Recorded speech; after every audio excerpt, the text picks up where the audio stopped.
Hey friends, if you encounter this error printer not activated, error code 30, then please watch this video. So first of all, right click on the start button, select settings, go to the Bluetooth and devices tab, select printers and scanners and add the printer if it's not added. In my case, it is already added, but you can re-add it. Now, go to system tab, scroll down, select troubleshoot, click on other troubleshooters, wait for the list to load. Click on the corresponding to the printer troubleshooter. If both of these do not help, then we won't go to services because it has nothing to do with the services. This printer is not activated at the first place. Simply update the drivers.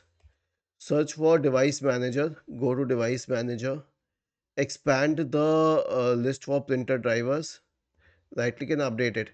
And one more thing, in some cases you may have to contact the manufacturer for the drivers, but once the drivers are sorted, once the printer is connected, it should be activated.